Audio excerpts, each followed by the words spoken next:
Esta reunión está siendo grabada. Bueno, ya estamos en condiciones de iniciar esta sesión. En nombre de Dios y de la patria, se abre esta sesión. Le quiero ofrecer la palabra a la Secretaría para saber si es que tenemos cuenta. Presidente, no hay cuenta en esta oportunidad. Bueno, entonces vamos a dar inicio a la sesión del día de hoy, que ha sido convocada con el objeto de continuar el estudio del proyecto de ley que está en primer trámite constitucional, iniciado a moción de los senadores Castro, de la senadora Allende, Rincón, el senador Chaguán, y que busca dar certezas hídricas para los diferentes usos productivos del agua, para quienes están siguiendo esta transmisión y quieren profundizar en este proyecto de ley. Es el boletín 13.891-09. En esta ocasión tenemos dos invitados a quienes le queremos dar la más cordial de las bienvenidas. Me refiero al señor Orlando Acosta, es hidrólogo y asesor senior en recursos hídricos, y también al señor Matías de Madril, que es profesor en Derechos de Agua y exdirector de la Dirección General de Aguas. Así que muy bienvenidos todos. Saludamos acá a los senadores que nos acompañan a esta hora, el senador Alvarado, el senador Castro, a Eduardo Baeza de la Biblioteca del Congreso y al equipo de informática que hace posible también esta transmisión a través de las plataformas del Senado. Queremos ofrecer la palabra en primer lugar a don Orlando Acosta para escuchar sus reflexiones y sus planteamientos respecto de la visión desde su expertise como asesor en recursos hídricos de esta moción parlamentaria. Hacemos la palabra a don Orlando. Buenos días, señora presidenta. Voy a necesitar compartir pantalla. Me imagino que voy a estar habilitado, lo voy a hacer en este momento. Sí, está habilitado y el equipo de informática ahí muy rápido en eso. Sí. Pero ya está en condiciones de compartir pantalla. Perfecto. ¿Se está viendo ya? Se está viendo, sí. Perfecto, lo voy a poner en modo presentación.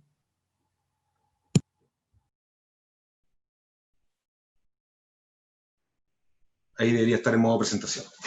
Perfecto. En primer lugar, señora presidenta, quisiera saludarla cordialmente y agradecerle la amable invitación que me ha cruzado a participar de esta sesión y por su intermedio también, por supuesto, hacer el sentido extensivo de estos saludos y agradecimientos a todos los miembros de la comisión. En esta oportunidad se me ha pedido que exponga mi opinión en calidad de especialista en gestión de recursos hídricos sobre el proyecto de ley que se ha denominado de certeza hídrica y que se viene discutiendo desde ya hace varias semanas en esta comisión y que he tenido el gusto de seguir semana a semana. Así que me es familiar la temática. Voy a comenzar mi breve exposición, que tomará cerca de 13 minutos, 14 minutos como máximo, me pasé un poquito de los 10 minutos que me dieron, exponiendo un análisis del contexto y de la controversia que da origen a esta iniciativa parlamentaria, según se expone en el propio documento de ley.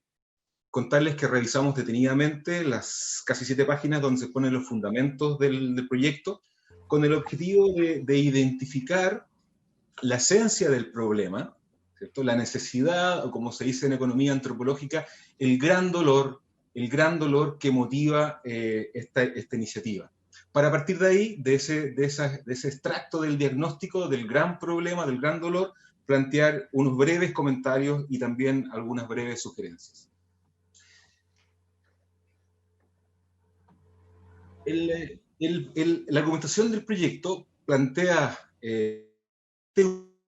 una contradicción de intereses entre los modelos de aprovechamiento del agua del sector agrícola y del sector de generación hidroeléctrica de embalse en particular. Y eso se ha visto muy claro en las últimas sesiones, que el tema estaría con los proyectos de embalse.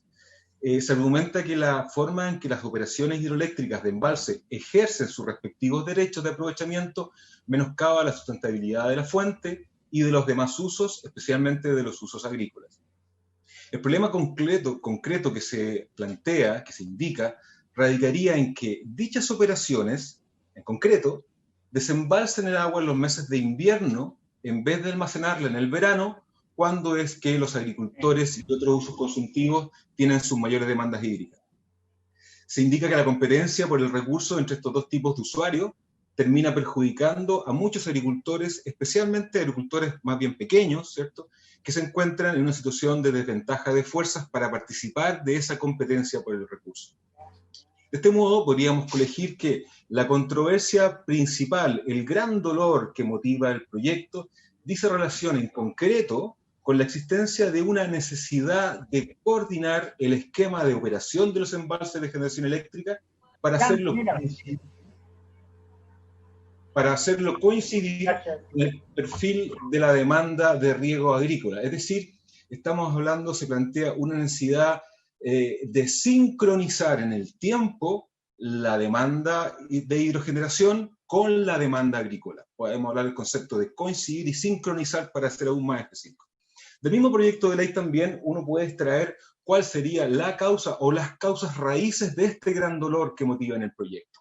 Se plantea que la actual normativa sobre la materia no establece con claridad los parámetros que regulan la relación entre estos dos tipos de usuarios, favoreciendo la competencia por el recurso y dando origen a conflictos legales en que los usuarios agrícolas están en desventaja para participar. Se añade que no existe un marco regulatorio e institucional que permita resolver de manera armónica estas controversias, dando origen a prácticas reñidas con el principio de la sustentabilidad de la fuente y de la cuenca en último término. En definitiva, se indica que no existe una instancia administrativa vinculante para que en tiempos de normalidad, es decir, más allá de los conflictos particulares que se presentan, se realicen las debidas coordinaciones para que los derechos no consultivos sean ejercidos simultáneamente con aquellos destinados al consumo humano. En relación a estos puntos, quisiera plantear algunos matices, en particular sobre dos de las materias planteadas en la línea argumental del proyecto de ley. Matices que, aunque son pequeños, lo van a ver, creo que son relevantes para la visualización general de la iniciativa, de la problemática y del proyecto. La ley actual, la verdad es que sí fija tres principios fundamentales de convivencia. Lo hace escuetamente, sucintamente, es cierto, pero sí fija tres principios estructurantes de cómo conviven estos derechos.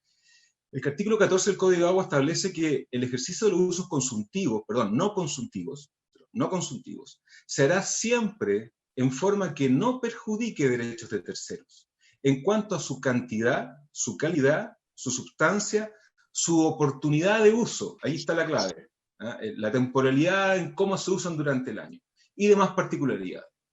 No pueden afectar los otros derechos. También establece como otro principio estructurante el Código de Agua, su artículo 15, que el ejercicio de los derechos no consumtivos no puede restringir la libre disposición de los derechos consumtivos.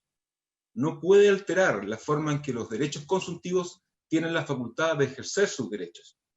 Y finalmente el artículo 28 abunda en lo anterior, especificando que los derechos de aprovechamiento que se destinen a la producción de energía eléctrica se someterán a las disposiciones del presente código y las centrales respectivas continuarán rigiéndose en lo demás por la Ley de Servicios Eléctricos. ¿Qué quiere decir esto? Que cuando una central es despachada de una determinada manera por el Coordinador Nacional, esas órdenes de despacho en ningún caso podrían contravenir las disposiciones del Código de Aguas y en particular las dos anteriores que acabo de leer. El segundo matiz que quiero plantear es el siguiente. Es cierto que las demandas consultivas y las demandas no consultivas durante el año no son completamente coincidentes, pero la verdad es que tampoco son completamente divergentes. En este gráfico que está acá, les presento en color azul el perfil de demanda típico de la agricultura en la región del Maule, donde pueden ver que la demanda de riego comienza en septiembre, alcanza su máximo diciembre, enero, febrero, y luego hacia abril ya va terminando la temporada de riego. En la curva salmón, en cambio, está el perfil de la generación de hidroelectricidad nacional en los mismos meses. Ustedes pueden apreciar que la hidrogeneración alcanza su máximo en octubre, noviembre y diciembre, es decir, como es lógico, en el periodo de deshielo, 1 o 2 meses antes de la demanda peak de la agricultura. Es decir, es cierto, hay un desfase, pero ese desfase es de 1 a 2 meses, lo que obviamente entonces abre la oportunidad concreta de sincronizar las demandas de ambos sectores, porque no son completamente divergentes. En la práctica, en los últimos 10 años, esto, al menos que yo conozca, esta posibilidad de sincronía se ha materializado en los hechos en las cuencas del país mediante la firma de acuerdos de colaboración y de distribución de agua, que está permitida por el marco jurídico actual. Son acuerdos entre el mundo agrícola y el mundo de la generación, en los que típicamente primero se define un periodo de acopio, que es el momento de primavera cuando la agricultura tiene excedentes de agua, pero que no necesita para regar en ese momento porque las plantas están creciendo, entonces la demanda es baja, pero no tiene cómo almacenar esa cantidad de agua que tiene excedentaria, o sea, superávit, que se da de septiembre a octubre. Entonces, mediante estos acuerdos, esa agua excedente del mundo agrícola de esos meses se almacena en los envases de generación y luego se va entregando según los propios agricultores lo van pidiendo en lo que se llama el periodo de entrega o la fase de entrega. Estos acuerdos han operado, han sido exitosos en beneficio de las partes y son un ejemplo de lo que planteaba en el punto anterior, en el sentido de que las demandas no son completamente divergentes y son sincronizables con participación de ambas partes. Ahora ya entrando a la parte final de la presentación, voy a hacer algunos comentarios específicos al proyecto de ley que se trata. Sobre las modificaciones a la Ley de Servicios Eléctricos, quisiera manifestar lo siguiente. Objetivamente, no se aprecian elementos de juicio contundentes para justificar la eliminación de la generación hidroeléctrica de la matriz eléctrica nacional, y más aún para proponer que esto se haga en un periodo tan corto como 5 años. La verdad es que objetivamente no se pueden ver elementos dentro del proyecto, o incluso también desconocimiento de la realidad nacional que hagan apreciar como posible esta opción. En segundo lugar, quiero decir también que en los tiempos actuales no parece razonable que un país en el estado de desarrollo de Chile deba eliminar de su matriz energética una fuente renovable tan relevante como la hidroelectricidad de regulación, que es básicamente a lo que nos estamos refiriendo hoy día, que da resiliencia al sistema, que da flexibilidad al sistema, que es una fuente de origen nacional, lo que tiene una importancia estratégica relevante, es una fuente limpia, y por sobre todo, desde el punto de vista de nuestros conciudadanos, es una fuente de bajo costo y que ayuda a mantener bajas las tarifas que pagan los ciudadanos. Sobre las modificaciones que se proponen al Código de Aguas, planteo lo siguiente. No distingo, la verdad sea dicha, que las modificaciones planteadas agreguen elementos distintos o muy distintos a los que ya existen en la ley sobre cómo deben convivir los usos consuntivos y los usos no consuntivos. Si bien en el proyecto se incorpora el concepto de la coordinación y el concepto de la simultaneidad, la verdad es que no se aprecia que las modificaciones puedan en concreto hacerse cargo de este gran dolor que hemos planteado, porque realmente las indicaciones no establecen cómo sería esta coordinación, no avanza en cómo se debería hacer en concreto. Se plantea como un objetivo, pero no se plantea el mecanismo. Ahora bien, dicho esto, yo quisiera recoger un punto esencial de esta moción parlamentaria, un punto que sinceramente es extremadamente valioso y que esta discusión que se está dando aquí ha permitido poner arriba de la mesa. Un punto que en mi opinión es el verdadero gran dolor que tenemos hoy día en Chile en la gestión del agua. Y esta es la necesidad de forzar la integración de todos los usuarios de aguas en las juntas de vigilancia para garantizar una gestión colectiva del agua con sentido de bien común en todas las cuencas del país y en especial en aquellas cuencas que se encuentran seccionadas. Aprovecho también de dar este mensaje.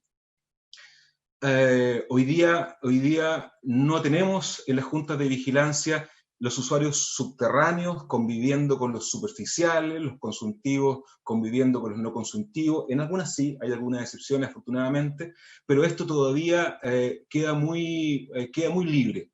Y no parece sensato que en el siglo XXI, con las complejidades que estamos teniendo y que tendremos respecto a la gestión del agua, un usuario de agua que legalmente tenga su título, del tipo que sea este título, pueda ir por libre y pueda extraer agua de una cuenca sin que tenga necesariamente que coordinarse con el resto de los usuarios.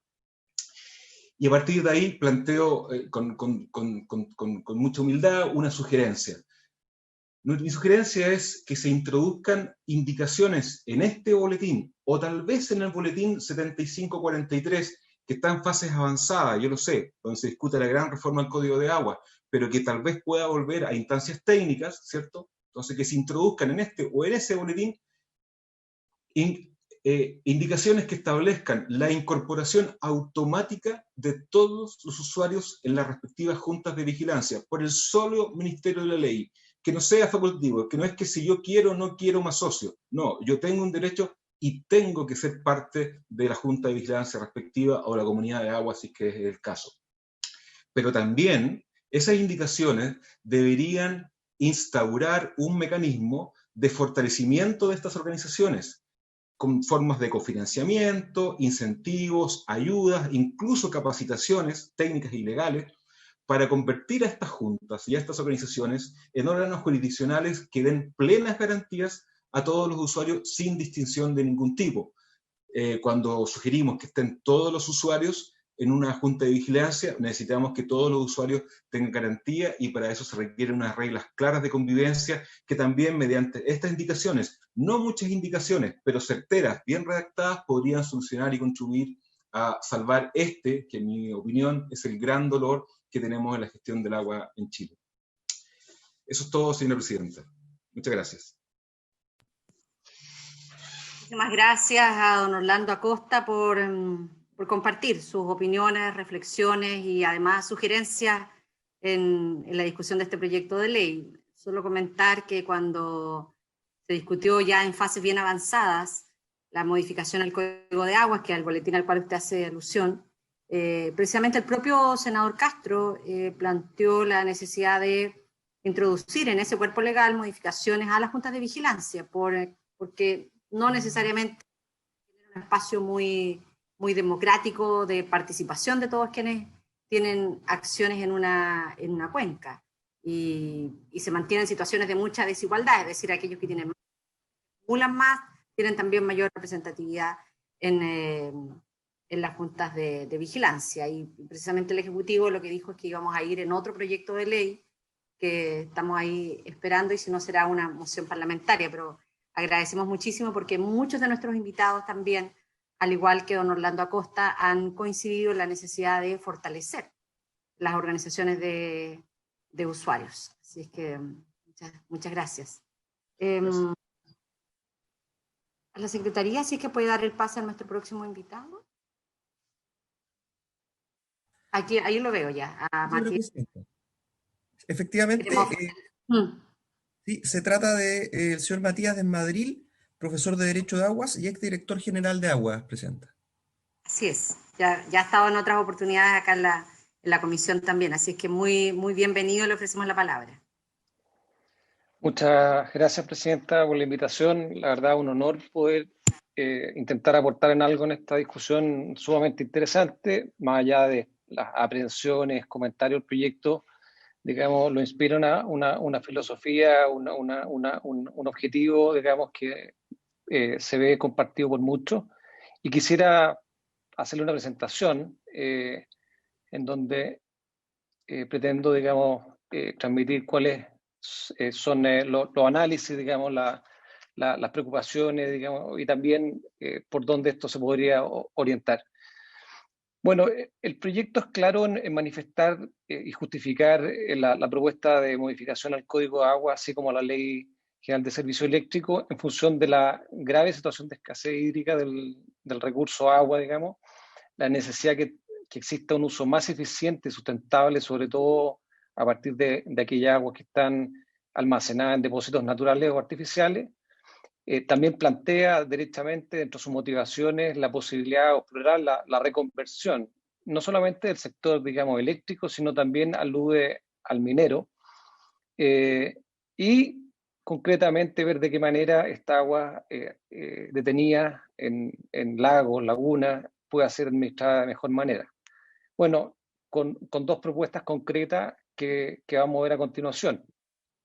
En lo primero, digamos, el Código de Agua, lo que medularmente se plantea es que los derechos no consultivos a pesar de que ahí hay una cierta quizá imprecisión, dice derechos no destinados al consumo, sean consultivos o no consultivos, pues bien, uno pensaría que son solo los no consultivos los que no, de acuerdo a la ley, no consumen el agua, tienen que aprovecharse de manera, digamos, tal que no se ponga en riesgo el consumo humano, el saneamiento y fundamentalmente también el riego.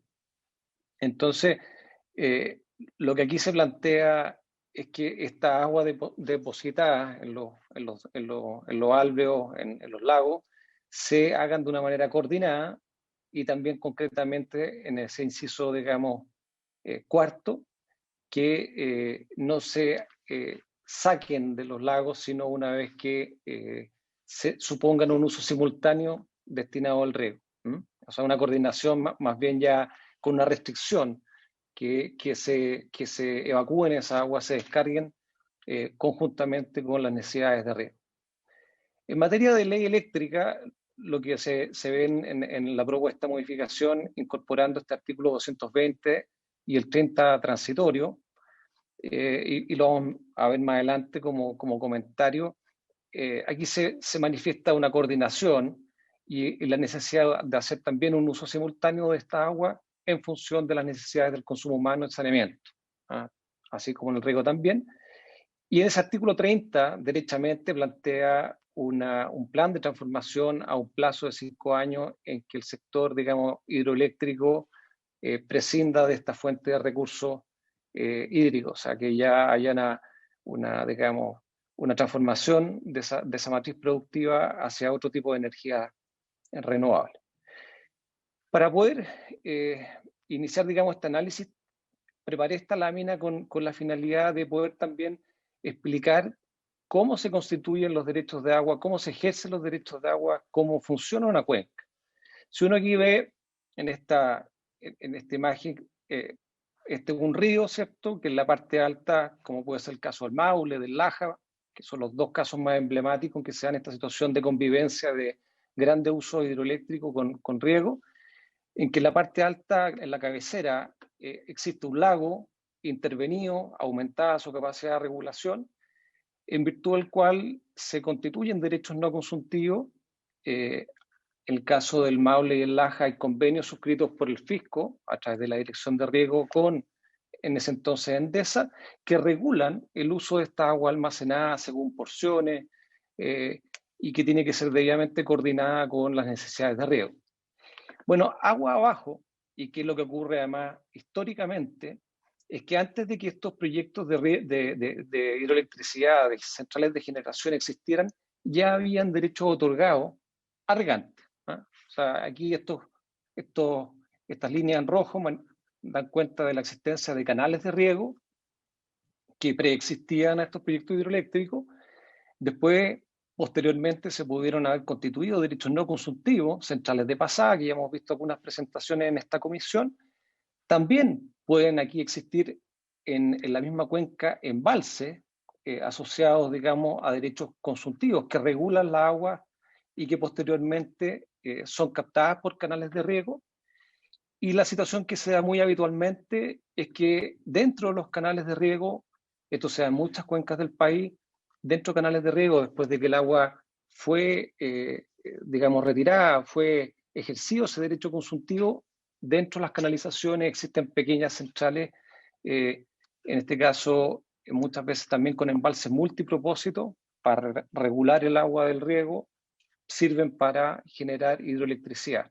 Entonces, en esta imagen, lo que quisiera transmitir es que, y lo voy a explicar a continuación también, es que la DGA cuando otorga un derecho consultivo, cuando otorga un derecho no consultivo, debe respetar previamente los usos y los derechos que haya en forma, digamos, anterior. Entonces, si es que yo tengo en este canal de riego, que se ve aquí en rojo, un derecho por 56 metros cúbicos por segundo en el Maule, lo que puede hacer en la parte alta, en el manejo que hace de la laguna del Maule, debe hacerse de tal manera que este derecho anterior no puede ser bajo ningún punto de vista mermado en su capacidad. con el añadido que en el caso del Maule existe un convenio que especifica la forma en que ese derecho posterior, el no consultivo, tiene que convivir y tiene que ejercerse de manera tal que esa ausencia de perjuicio efectivamente no se genere. Desde el punto de vista del marco normativo, ya se decía en la presentación anterior por parte de Orlando, los derechos no consultivos lo dice expresamente, que no pueden bajo ningún punto de vista perjudicar los derechos otorgados sobre las mismas fuentes, ¿ya? Y uno de los aspectos relevantes es la oportunidad de uso, porque los derechos no consultivos, en teoría, lo que autorizan es a captar y luego restituir. ¿Qué es lo que ocurre en la práctica? Es que cuando hay un embalse o hay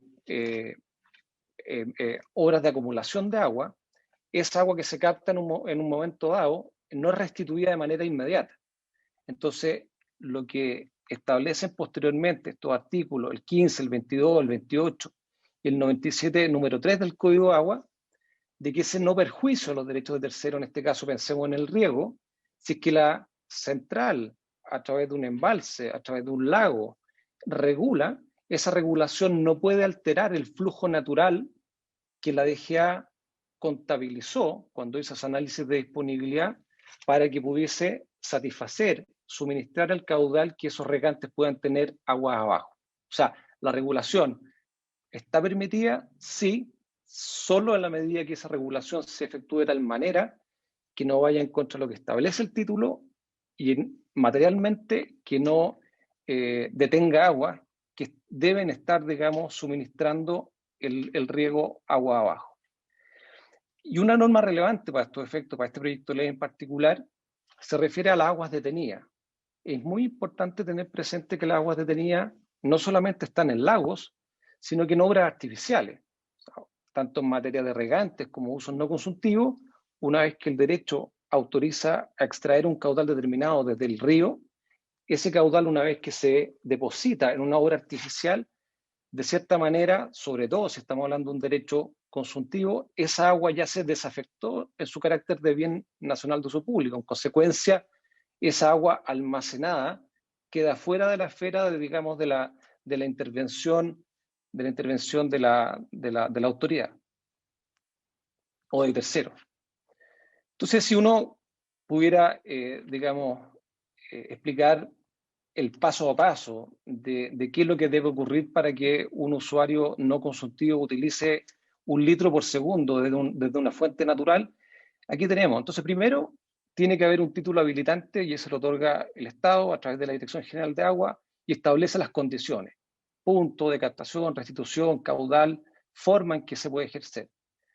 Una vez que se cumplen todos esos requisitos y se hace un análisis que no puede afectar a otro usuario agua abajo, esa agua, para poder yo sacarla, evidentemente tiene que estar disponible, pero aún estando disponible, hay que tener presente que ese ejercicio del derecho también puede sufrir otro tipo de limitaciones. Una de ellas son los acuerdos entre usuarios. Quizás existen muchos casos. El caso de la Junta de Vigilancia del río Maipo, en que durante un tiempo y una cantidad importante, nada menos que el 80% del río, ha ido a suministrar, a asegurar el consumo humano. Y en ese caso, habían otros usuarios, entre ellos hidroeléctricos, que no pudieron acceder a lo que en teoría su título lo habilitaba, porque había un acuerdo entre la Junta de Vigilancia, la empresa, con la intervención, digamos, de la autoridad, que permitió esa restricción. Después pueden haber acuerdos de distribución o redistribución de agua de la propia Junta. O sea, y ahí es la Junta la que privilegia cierto tipo de situaciones, en el caso de la Concagua, pasando durante un turno completo todo el río hacia la tercera sección, privilegiando también prioritariamente al consumo humano. Y recién, digamos, como en un cuarto escalón, viene el coordinador eléctrico, quien a partir de la realidad del derecho de agua, la disponibilidad material, de los acuerdos entre partes, entre lo que determine la Junta de Vigilancia, recién el coordinador, en la medida que esté habilitado, puede, bajo un, digamos, criterio eléctrico, ordenar el despacho de una central hidroeléctrica. Recién ahí, una central hidroeléctrica puede ejercer su derecho y generar. Estos son los dos casos, digamos, emblemáticos. El senador Castro lo ha dicho y se ve que hay una preocupación central en esto. Los conflictos que se han presentado en el caso del Maule, también en el pasado en el caso del Laja, pero digamos son dos casos muy particulares porque son cuencas en la parte alta que están reguladas, que se han construido grandes obras y que han sido plasmadas en un convenio suscrito entre el fisco y una empresa, hoy día en él, en que establecen en detalle cómo se tienen que sacar y ejercer estos derechos de agua. Al día de hoy, digamos, el caso del Laja no se advierte ningún tipo de conflicto. En el pasado ya se han logrado ciertos acuerdos y convenios que permiten, digamos, como decía Orlando, tratar de sincronizar los intereses, y eso además se materializa, lo voy a explicar más adelante, en la formación, de hecho, de la Junta de Vigilancia del Laja, en donde se han logrado tremendos acuerdos que han resuelto conflictos históricos. Entonces, se ve que ya hay grandes avances, digamos, en estos dos casos muy particulares a nivel nacional, en que se han presentado algunos intereses o contradictorios o conflictos. En el caso del Maule, en donde se ve que hay algunas diferencias aún, también han habido enormes acuerdos. O sea, acá, digamos, existe un régimen sumamente regulado, detallado, y la discusión ha estado en torno efectivamente a cómo poder acumular agua y no generarla, precisamente buscando que en temporada de riego haya la mayor disponibilidad posible. Y eso, si bien han habido acuerdos, todavía hay algunas, como digo, algunas diferencias y otros conflictos que tienen que ver cómo los derechos en él se ejercen, porque siempre en el papel y de acuerdo a las normas que veíamos anteriormente, los derechos de la hidroeléctrica pueden ejercerse de cierta manera y tienen que asegurar ciertos caudales a los canales de riego, y ahí donde se han presentado, digamos, algunas discrepancias.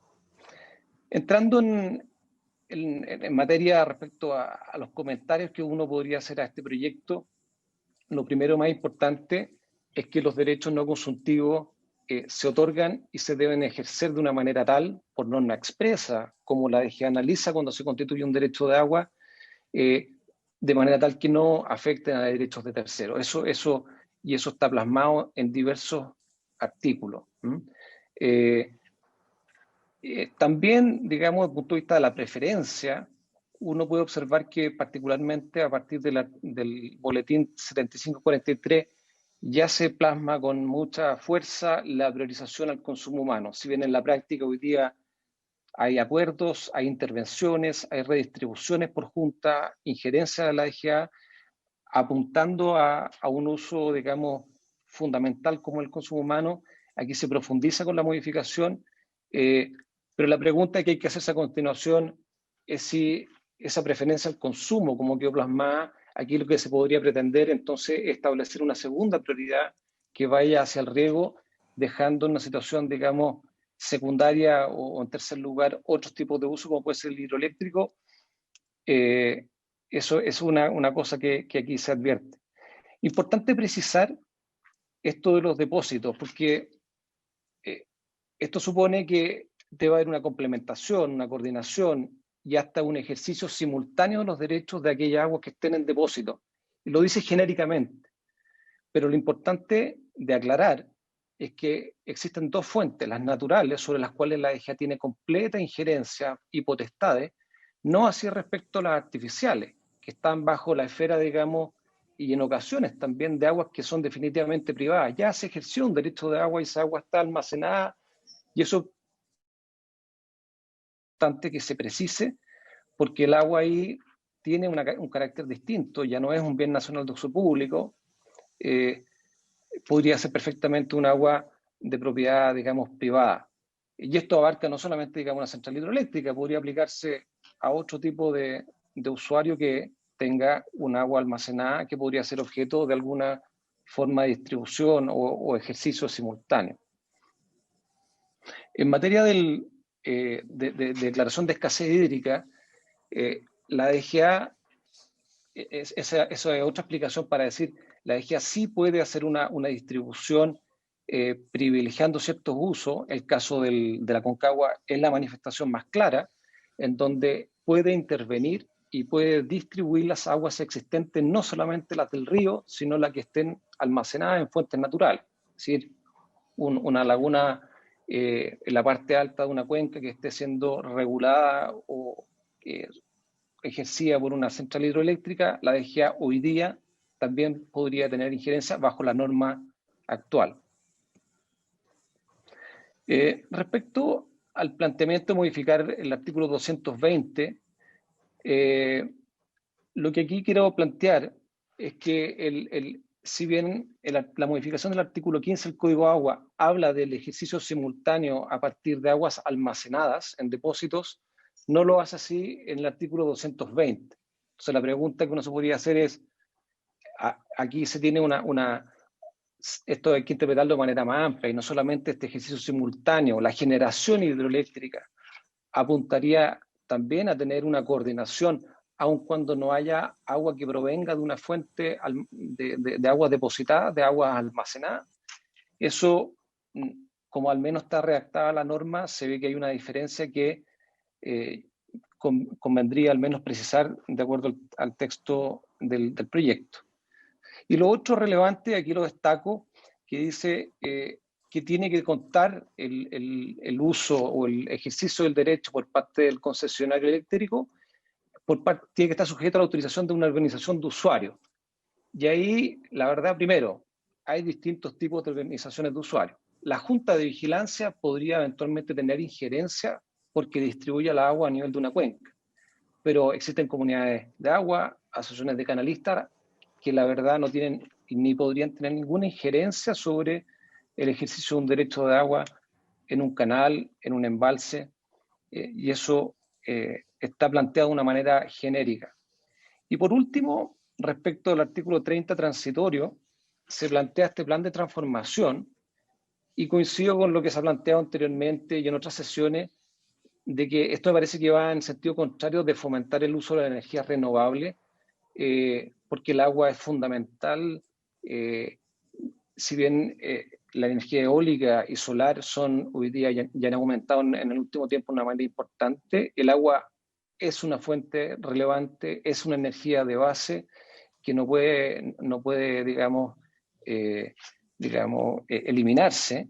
Y por cierto, son proyectos de inversión, algunos antiguos, pero otros muy recientes, que gozan de todas las protecciones que hay que hoy día respetar. O sea, igualdad ante la ley, aquí no hay usuarios ni titulares de primera, segunda, tercera categoría, y son proyectos que cumplen con todos los estándares y protecciones y gozan de garantías constitucionales como la propiedad, entre otras, que deben ser, digamos, debidamente respetadas.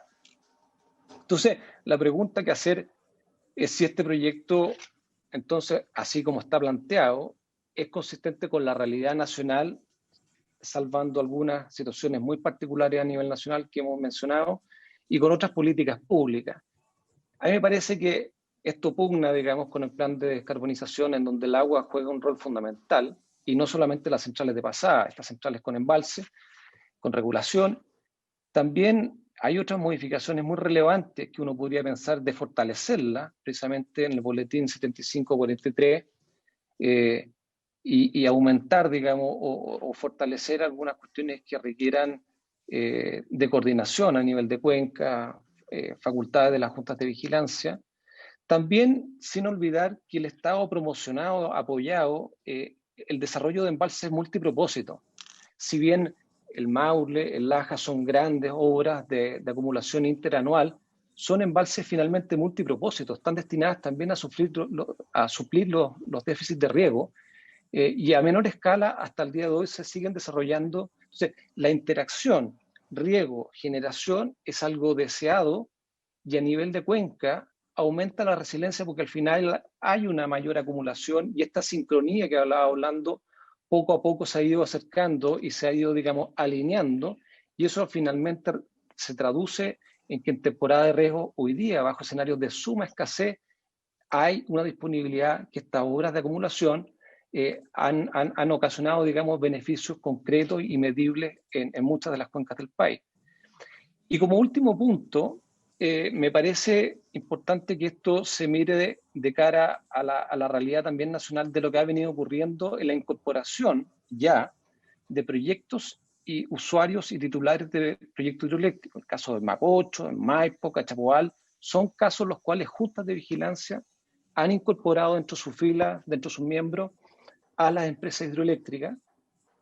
Personalmente me ha tocado a mí en los últimos 6 años participar activamente en la formación de la Junta del Laja, en donde en su minuto la empresa hidroeléctrica Endesa, Enel, estaba en una situación muy conflictiva con la Junta, y hoy día, por darle algún par de ejemplos súper valorables, la empresa hidroeléctrica, a pesar de tener grandes cantidades de derechos de agua, han reducido su participación a un 50% de los directores a elegir. 7 directores, 4 de ellos se eligen por los derechos consultivos, 3 por los derechos no consultivos. Entonces, hay acuerdos, digamos, los cuales las empresas hidroeléctricas han permitido que los usuarios del riego tengan, digamos, el control y haya una participación efectiva de todos los usuarios y muy particularmente de las centrales. Y ahí además, se le reconoce un uso ambiental para asegurar los saltos del Laja, o sea, hasta por una variable, digamos, ecosistémica, ahí la Junta ha incorporado todo tipo de usuarios. Y por último, el anteproyecto de ley que el Ejecutivo ha venido trabajando, que me parece que a esta altura del partido es sumamente relevante para mejorar, para resolver algunos de los conflictos objetivos que aquí se plantean. Bueno, finalmente, con esto termino. La seguridad hídrica es un objetivo central de una política hídrica, tiene que serlo y tiene que fortalecerse, pero en mi opinión, humildemente creo que eso no se resuelve, al menos como se plantea en el texto del proyecto, sacando un actor sumamente relevante que de hecho coayuda a obtener finalmente ese beneficio, que es tener una mayor disponibilidad de agua a través de la regulación, que finalmente termina beneficiando el riego. Lo decía, en segundo punto, que las preferencias del uso en una manera bien relevante está zanjada en torno al consumo humano. No me parece que ante la igualdad ante la ley haya que establecer un decálogo, una diferenciación de usos, porque finalmente no se ve una contraposición de intereses, sino más bien muchos intereses alineados entre el uso hidroeléctrico o no consultivo y el riego u otros usos que impliquen el consumo. La realidad internacional da cuenta que las energías renovables, entre ellas el agua, juegan un rol fundamental, y en eso no solo son las centrales de pasada, sino que las de embalse también, con beneficios turísticos. Hay una serie de otros beneficios, digamos, externalidades positivas que generan también los embalses, que se valoran. Yo diría el caso puntual, el caso del Maule, que han habido cosas y acuerdos positivos, podrán subsistir algunos conflictos, y ahí yo también coincido que el boletín 7543 puede abrir un espacio para incorporar algunas, digamos, indicaciones orientadas hacia las organizaciones de usuarios para poder resolver cuestiones súper relevantes como participación de los minoritarios, que una injerencia, digamos, de quienes no tendrían en el papel, pues tienen muy pocos litros por segundo, una participación en la toma de decisiones. Hay una serie de, digamos, de márgenes o de brechas que se podrían resolver de una manera quizás más expedita, pensando que ese proyecto está sumamente avanzado y el anteproyecto del Ejecutivo todavía no ha sido ingresado al Congreso. Entonces, ahí se ve que se podría avanzar. Y por último, tener presente que aquí hay una responsabilidad también directa del fisco. O sea, ustedes lo saben, Presidenta, el caso del Maule y el Laja, pero el Maule en particular, el Ministerio de Obras Públicas es una de las partes, de las 3 partes, la empresa hidroeléctrica y la Junta de Vigilancia. Entonces, ahí hay que internalizarlo. Son acuerdos vigentes, son formas de regulación de agua en que el fisco ha comprometido recursos que hoy día, digamos, pensar en un plan de transformación o sacar a un actor así de relevante puede ir en contra de una política, digamos, de Estado o histórica de gobierno de fomentar este tipo de energías, de obras que son relevantes en estas regiones. Eso, Presidenta, muchas gracias. Bueno, muchísimas gracias a Matías Desmadril por su presentación, por compartir su mirada respecto de este proyecto de ley. Vamos a ofrecer ahora la palabra a las senadoras y senadores que nos acompañan en la comisión para que puedan transmitir también a nuestros invitados algunas preguntas, inquietudes, comentarios. Ofrezco la palabra. Senadora Isabel Allende. ¿Se activa su micrófono, por favor?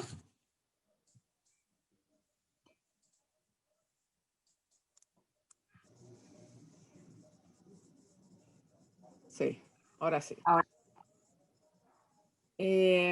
Bueno, en primer lugar, saludar a nuestros invitados, agradecer sus exposiciones y sus comentarios.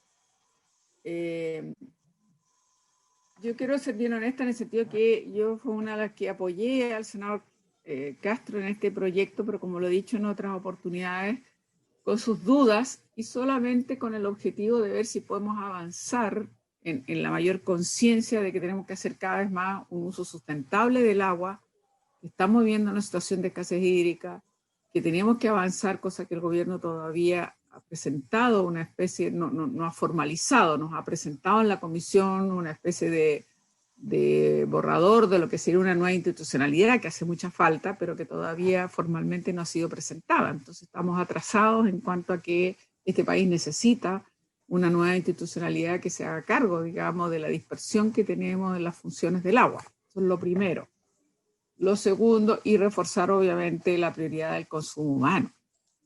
Yo creo que ha servido para poner de relevancia, e incluso gracias a los invitados que hemos tenido, tuvimos una larga sesión muy interesante respecto al estudio que había hecho investigadores de la Universidad de las Américas, donde su principal conclusión es que en este país existe una gran concentración en el mercado del agua, con especulación incluso, y por supuesto no hace más que ahondar desigualdades, porque no son iguales los digamos, accesos al agua y a los usos del agua.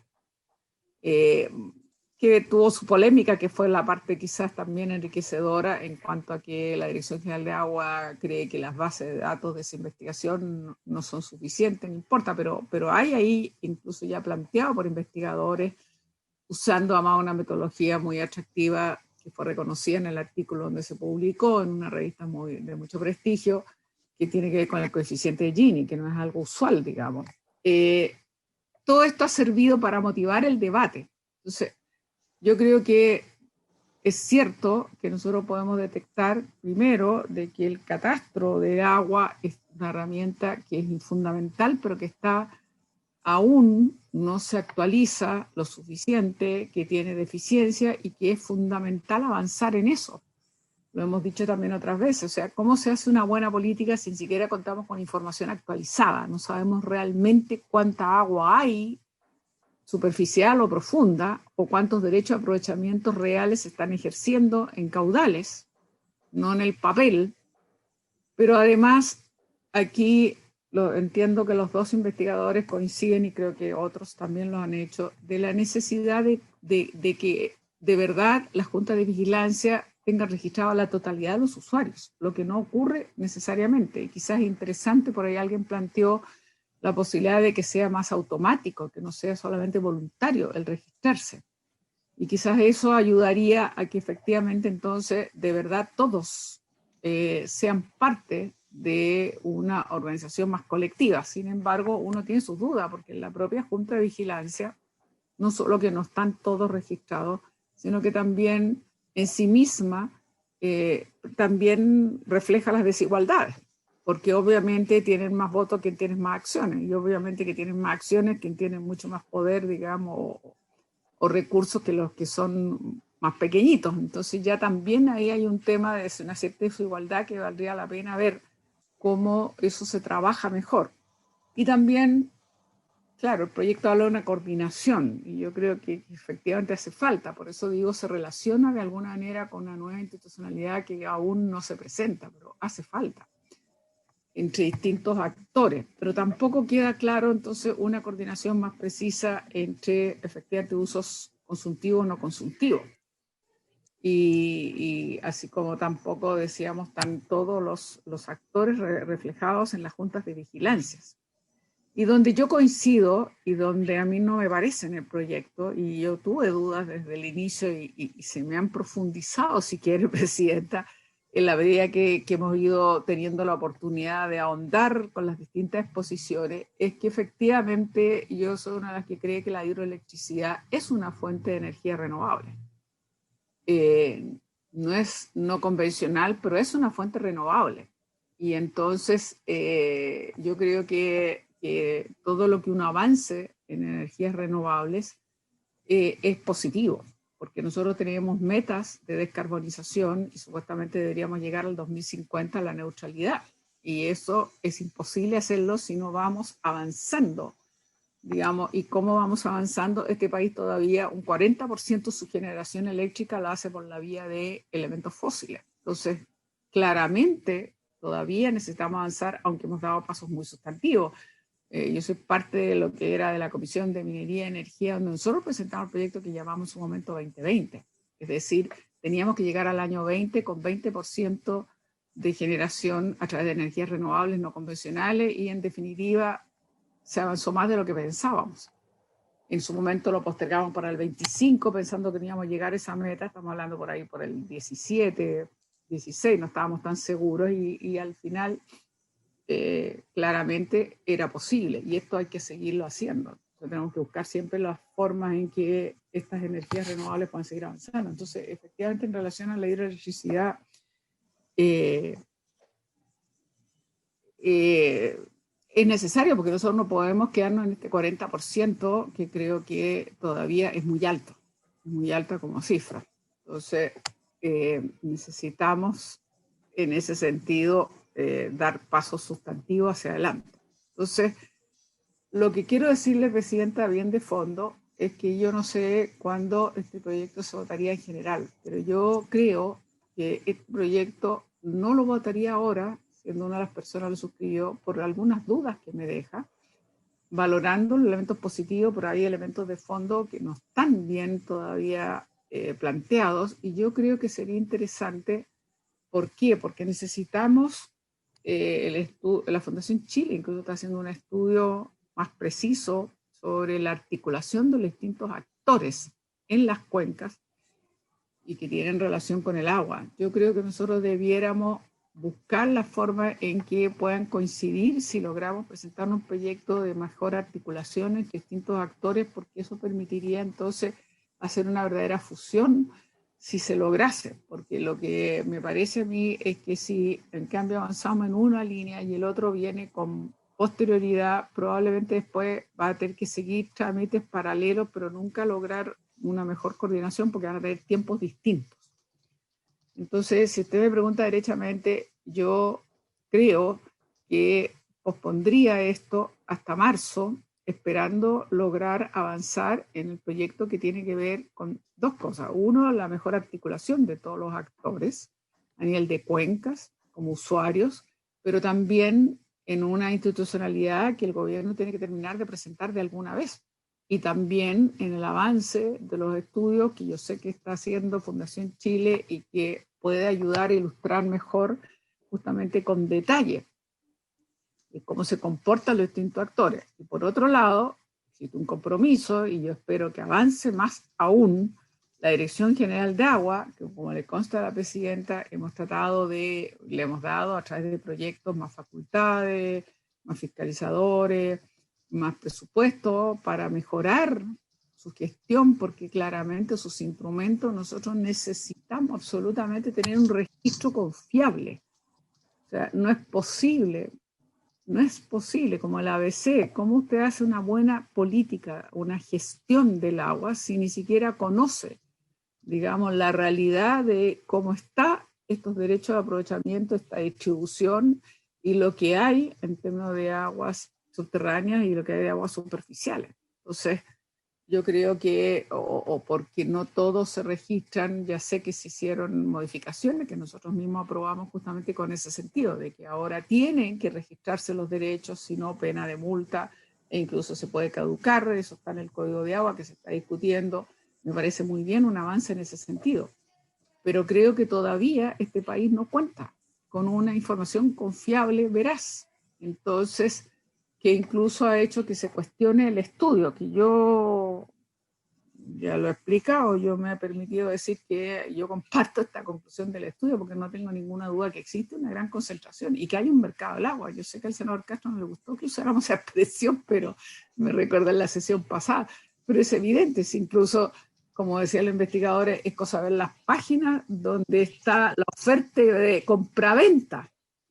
La oferta de compraventa, que son páginas y páginas y páginas, y las sumas a las cuales puede llegar la venta de 1 litro por segundo. Entonces, la pregunta es, entonces, si no tenemos instrumentos que nos permitan tener una información confiable, si no aceptamos la realidad que hay un mercado del agua, cosa que a mí me parece que es un poquito contradictoria con el agua con un bien nacional de uso público, porque si usted tiene un mercado del agua, no necesariamente está priorizando el consumo humano y la realidad es que no llegamos a la totalidad de los hogares justamente para ejercer ese derecho. Entonces yo creo que hay demasiadas preguntas previas que hay que profundizar en resumen y por eso yo me atrevo a decir de que a mí por lo menos me acomodaría más si esto nosotros lo trabajamos un poco más y lo dejáramos para el mes de marzo. Muchas gracias, senadora Allende. Para el senador Castro. Perdón, presidenta, se me olvidó una cosa, porque hay usuarios que están inscritos en el conservador, entiendo, en el conservador, pero yo no sé si eso coincide con el catastro, si hay diferencia entre los conservadores de bienes raíces y el catastro de agua, ahí no sé en realidad cómo... Preguntaremos a Matías entonces, a Matías de Madrid. Tenemos que preguntar a Matías, porque yo no sé si hay esa diferencia o no. Ahora, ¿cómo se hace la gestión colectiva del agua? Por eso digo, tenemos que avanzar en la articulación de los usuarios, si no están todos inscritos, o incluso existen dentro de los que están inscritos en las juntas de vigilancia desigualdades que son reales, digamos, que son las que existen hoy día, digamos. Es evidente que existen desigualdades entre quienes tienen más acciones, menos acciones, en fin, menos derechos, más derechos. Gracias, senadora Allende. Le ofrezco la palabra al senador Castro. Gracias, presidenta, por el su intermedio. La verdad que quiero pedirle las disculpas a nuestros invitados porque no he podido, la verdad, escuchar las intervenciones de ellos porque tengo un tema personal acá que estoy tratando, pero sí están mis asesores que han estado escuchando todas las intervenciones y toda la participación de ellos.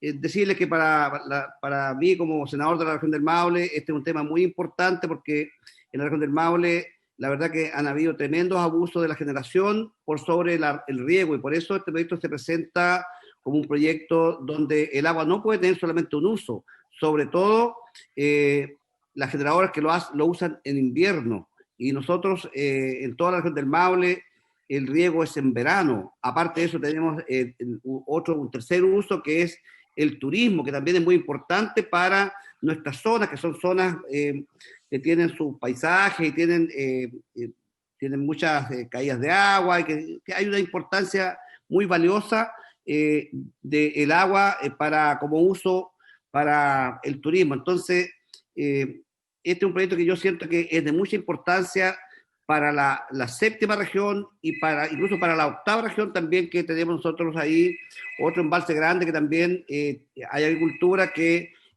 viven en discusiones constantes con la generación. Y ese es un tema que intenta este proyecto tratar de regular y tratar de que nadie se aproveche, por tener a lo mejor mayor capacidad económica. Y ese es el tema. Por eso yo les pido las disculpas a nuestros invitados el día de hoy y no me cabe ninguna duda que las presentaciones las voy a leer con mucha calma porque me interesa mucho tener y conocer la opinión de ellos también. Eso, presidenta, Le agradezco también la intervención.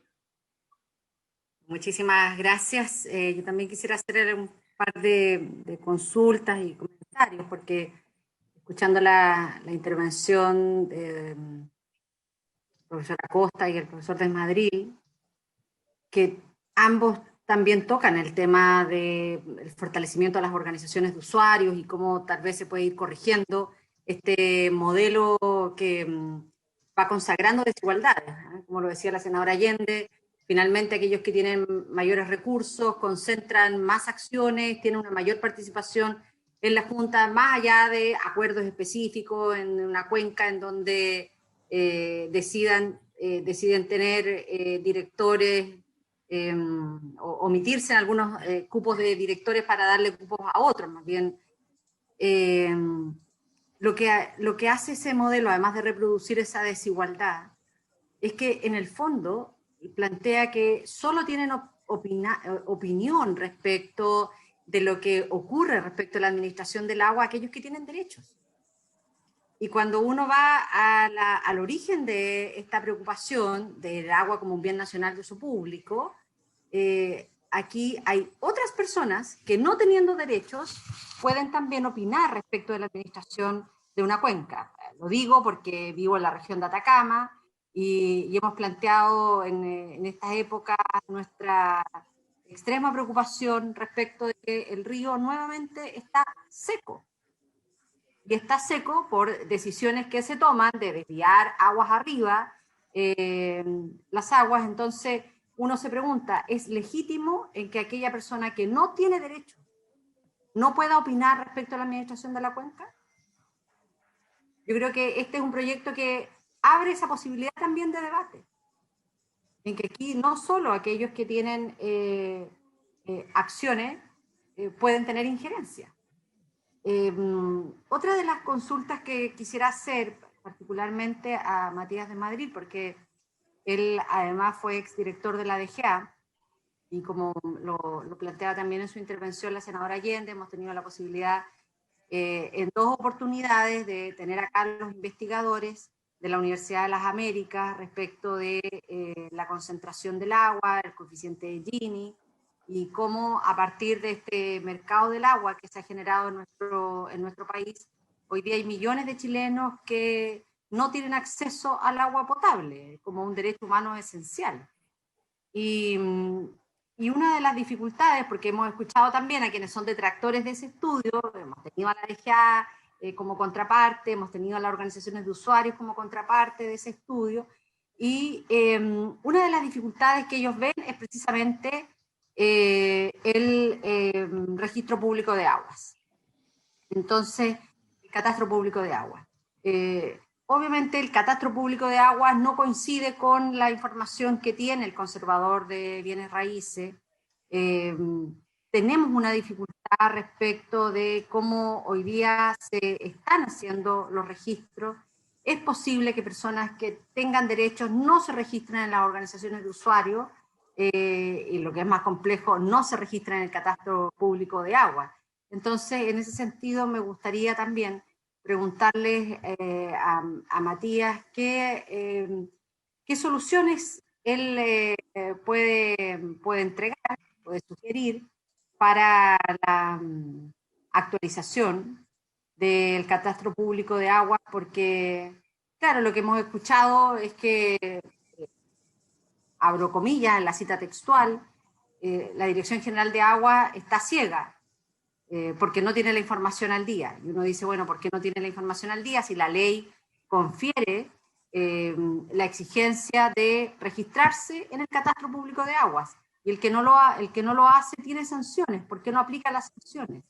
Pero me gustaría preguntarle, a partir de su experiencia también y de su paso, ¿cuál es el diagnóstico que usted hace respecto de podrían ser sugerencias en ese sentido para poder mejorar, actualizar y que sea realmente un elemento de gestión importante en el territorio, en las cuencas en específico?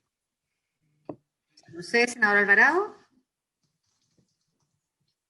Perdón, presidenta. No, yo le había escrito por interno porque tuve problemas con con mi señal de Wi-Fi de internet y perdí un ratito la conexión. Solamente agradecer a nuestros expositores en el día de hoy, y en la medida que vamos escuchando las intervenciones, por lo menos a mí lo personal, me va quedando claro de que una iniciativa que en su origen se veía como simple, y a lo mejor de fácil tramitación, tiene muchas aristas que requieren un análisis serio y profundo por parte de la comisión. Así que yo creo que toda esta sucesión de audiencias públicas que hemos tenido permiten irse formando una convicción, ver de qué manera se pueden buscar consensos o acuerdos donde existen ciertos nudos, pero en definitiva, por lo menos a mí lo personal, me queda la impresión de que más allá de esta moción parlamentaria, la institucionalidad del agua es un tema que debemos tener una mirada de carácter integral, y para eso vuelvo a manifestar lo que señalé en sesiones anteriores, que es bueno y muy positivo la posición que nos hizo el ministro de Obras Públicas respecto a esta nueva institucionalidad que permite integrar a todos los servicios que dicen relación con el agua. Tenemos que hacer compatible esta moción con la discusión del Código de Aguas y otras iniciativas, y en definitiva, ¿no es cierto?, no generar perjuicios fundamentalmente indeseados a la actividad generadora de hidroelectricidad, que ya varios expositores nos han señalado, ¿no es cierto?, la importancia que esta tiene para el desarrollo del país y por las inversiones que se han materializado y que están en curso y que son de largo plazo, y que el proyecto en algunos de sus artículos trata, ¿no es cierto?, de inducir a una modificación de la matriz energética que puede precisamente pasar a llevar esa libertad de emprender, ¿no es cierto?, y de alguna u otra forma alterar las reglas del juego. Así que muchas gracias a los expositores, y es muy valioso este tipo de audiencia para irnos formando una convicción final. Gracias, Presidenta. Presidenta, muchísimas gracias. Senadora Allende. ¿Me permite breve antes que responda? Para darle la palabra a nuestro invitado. Muchas gracias. Lo que pasa es que cuando yo aludí a la institucionalidad es porque sabemos que la presentación que nos hizo el ministro es más bien una mirada nacional de una institucionalidad que trata de coordinar mejor, en fin, evitar la fragmentación que tenemos, las distintas funciones con las distintas instituciones que ejercen. No es así lo mismo lo que yo hablaba antes de que tenemos que avanzar en el proyecto que tiene que ver más con la articulación de los actores para una real gestión integrada de cuenca.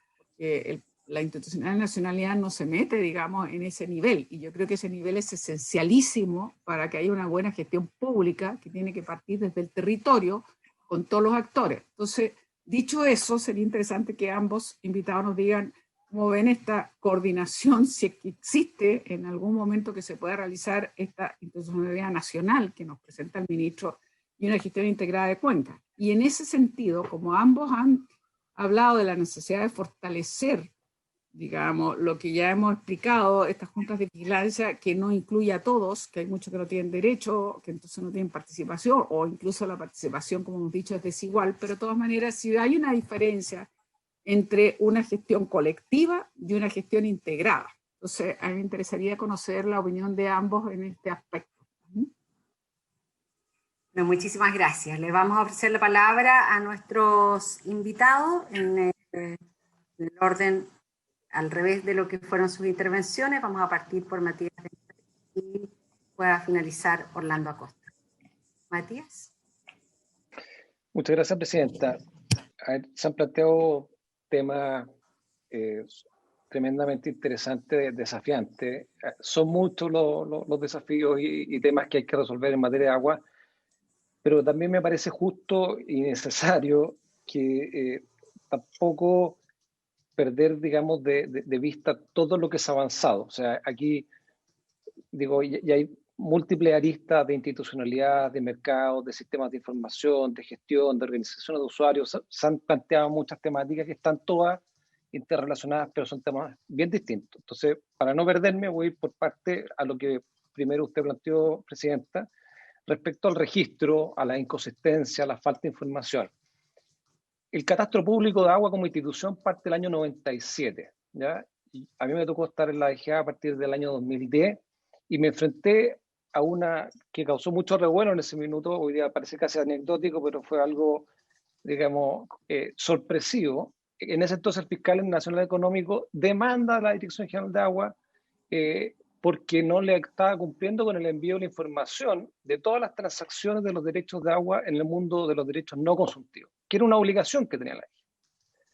Y cuando yo recibo ese requerimiento del fiscal nacional económico, vemos, o sea, veníamos ya trabajando en un sistema de información que era una plataforma que a esa fecha no existía. Había una obligación ya en la ley que los conservadores tenían que remitir información de todos estos traspasos de derechos de agua, pero de los 140 conservadores, muy pocos cumplían. Después, cuando cumplían, llegaba esa información a la DGA y esa información quedaba metida en un papel, en un escritorio y no se procesaba. Era imposible hacerlo. Era un proyecto que iba a tomar muchos años. Nos tocó ahí en ese entonces conocer la realidad australiana, en la cual, digamos, invirtieron decenas de millones de dólares y mucho tiempo. Entonces, a efectos de las expectativas, hay que tener presente cuál ha sido nuestro camino, digamos, tomar conciencia de que no teníamos un sistema, se arma un sistema, una plataforma, se perfecciona la ley, la senadora Allende, claro, lo mencionaba, porque esto también se le han ido otorgando herramientas, digamos, jurídicas, pero después hay que gestionarla, y ahí entramos a la parte, digamos, también de la institucionalidad. ¿Qué musculatura tiene la DGA para abordar algo que quizá en el papel hoy día podemos tenerlo medianamente bien resuelto? Pero también hay que tener conciencia de cuál es el flujo de la información. Hay información que proviene de terceros, digamos, de los conservadores, hay información que proviene de los usuarios. Cuando hablamos de la situación de los pequeños, y hoy día forma parte de la modificación al Código de Agua, no hay que perder de vista que son los más chicos los que tienen títulos que probablemente muchos de ellos, y hay ciertos datos, no están ni regularizados. O sea, son usuarios históricos que hoy día se les va a poner un plazo para poder regularizar. De lo contrario van a quedar sin pan ni pedazo. Entonces, la falta de información proviene en parte también de una situación de precariedad, y eso forma parte del diagnóstico que hicimos el Banco Mundial del año 2011, que los pequeños usuarios están un poco más a la deriva y el Estado tiene que apoyar, digamos, para incorporarlo al sistema, si no la consecuencia hoy día, bajo la norma en tramitación, es pérdida de su derecho. Entonces, este sistema lo que quiero transmitir es que se nutre de distintos elementos, era algo que no existía hace pocos años atrás, hoy día ya hay algo, y por cierto que tiene imperfecciones. El caso australiano no transmitían, no obstante los decenas de millones de dólares invertidos, estandarización de data, los flujos de información. La DGA hoy día está implementando, que son notables avances, reglamento de sistemas de información de aguas superficiales, de aguas subterráneas, exigir los caudalímetros, monitorearlo. Y eso forma parte, digamos, no solamente de normativa, sino que, y aquí paso a lo institucional, a gestionarlo. Entonces, si la DGA no tiene los funcionarios suficientes, si no cuenta con los recursos necesarios para administrar, porque hoy día va a llegar un flujo de información nunca antes visto, para poder tomar buenas decisiones, esto va a ser letra muerta. Como decía un ex contralor, esto es una ley sin dientes. O sea, si la DGA no tiene esa capacidad de gestión, lamentablemente no se va a cumplir el objetivo deseado. A mí me tocó participar durante el año pasado, el 2020, en la mesa de la institucionalidad, del fortalecimiento institucional. Yo, junto a otros miembros de la mesa, éramos partidarios de que este fortalecimiento, que es, digamos, la urgencia número uno, la institucionalidad pública, fuese una institución, digamos, un servicio público, no una agencia, con capacidades, digamos, autonomía y recursos en una figura distinta a una subsecretaría de Obras Públicas, que permitiera finalmente a esta dispersión que hay hoy día a nivel de servicio, falta de recursos económicos, humanos también, digamos, dar un salto cualitativo y cuantitativo que una subsecretaría, que una entidad más coordinadora, nosotros somos de la opinión que no, una subsecretaría no iba a ser suficiente para abordar este tremendo desafío. Y ahí, respondiendo a la senadora Allende, claro, si bien eso es la institucionalidad pública, un ente mucho más poderoso que la DGA, que concentre y que ordene esta dispersión, se tiene que integrar territorialmente. También me ha tocado interactuar con la Fundación Chile. Entonces, esa capa, digamos, territorial, la cuenca, tiene que tener una vinculación con el nivel central y con una descentralización, una desconcentración del aparato público, o sea, a nivel regional. ¿Cómo la DGA va a ser copartícipe o coadyuvar a la gestión en las cuencas? Ahí, si va a haber una injerencia distinta, adicional, más presente en el apoyo a las juntas de vigilancia. Porque por otra parte lo que se pretende también es fortalecer a las juntas de vigilancia. Las juntas han hecho una tremendo trabajo, pero también requieren de un apoyo. O sea, tiene que haber una necesaria integración de esos dos niveles que hoy día se ve un poco ausente. Y por último, respecto a algo al informe de la Universidad de la América, claro, evidentemente, si bien está bien inspirado y importante, así como este proyecto de ley, motivar un buen debate y avanzar en muchas cosas, claro, la falencia de la información lleva también a tener conclusiones que algunas personalmente creo que algunas no compartir y otras que hay un gran signo de interrogación. En torno al mercado, yo escribí hace poco una columna a partir de un artículo internacional de la Universidad de Osaka, de la NASA y de la Universidad de Columbia, en donde llegan a hacer un estudio de 259 regulaciones a nivel internacional, concluyendo que más de 58 cuentan con mercado. Y una de ellas es el caso de China. Entonces, esto que el mercado, digamos, en sí mismo es malo, hay que tener primero, digamos, precisar, Chile no es el único país, hay más de 50 países, y el problema más bien tiene que ver con cómo se gestiona, cuál es el nivel de información, y ahí volvemos al punto inicial. ¿Qué información tiene la autoridad para gestionar de buena manera? Y lo otro, y se me quedó algo rezagado con esto, termino, Presidenta, respecto a qué se puede hacer, creo yo que hay espacios para mejorar de una manera, digamos, más urgente, cuestiones que me parecen al día de hoy absolutamente indispensables para poder gestionar y no esperar, digamos, un proyecto que parta de foja cero, idealmente. Primero, que es la efectiva integración de todos los usuarios, ¿ya? No puede ser una cuestión de buena voluntad, que en algunos casos lo hemos logrado. El caso, como yo decía, Laja es un tremendo ejemplo, pero fruto de una buena voluntad. Tiene que haber una norma. Y son pequeñas, grandes modificaciones que se pueden hacer o integrar a un proyecto en tramitación, y esa puede ser alguna, digamos, sugerencia, idea. Y lo segundo, que el senador Castro lo ha dicho, yo lo he vivido en el caso del Maule, también discusiones de resolverlas de una buena vez, y es que las comunidades de agua, cuando forman parte de una organización mayor como Nación de Canalistas, esa representación no sea, digamos, mermada, porque se dice, bueno, cuando llega la comunidad, tiene el peso específico de esa comunidad, es lo que lleva, digamos, de acciones el representante de la comunidad. Cuando se ha dicho, no, esa comunidad tiene que ir, ese señor que va por la comunidad tiene que traer detrás de él a todos los miembros. Entonces, esto es una sucesión, digamos, de capas, de manera que cuando se llega a discutir arriba en la asamblea, en esa gran organización, por cierto que traiga los votos de los chicos debidamente representados. Y eso, digamos, como regla de democracia, de participación efectiva, me parece que es fundamental, con la integración de todos los usuarios. Y eso yo diría como cuestión relevante, que son pequeñas cosas que pueden generar cambios sustantivos en la gestión y participación efectiva en algunos casos que lamentablemente no se ha manifestado. Eso, Presidente. Bueno, muchísimas gracias. Le ofrecemos la palabra a don Orlando. Muchas gracias, señora Presidenta.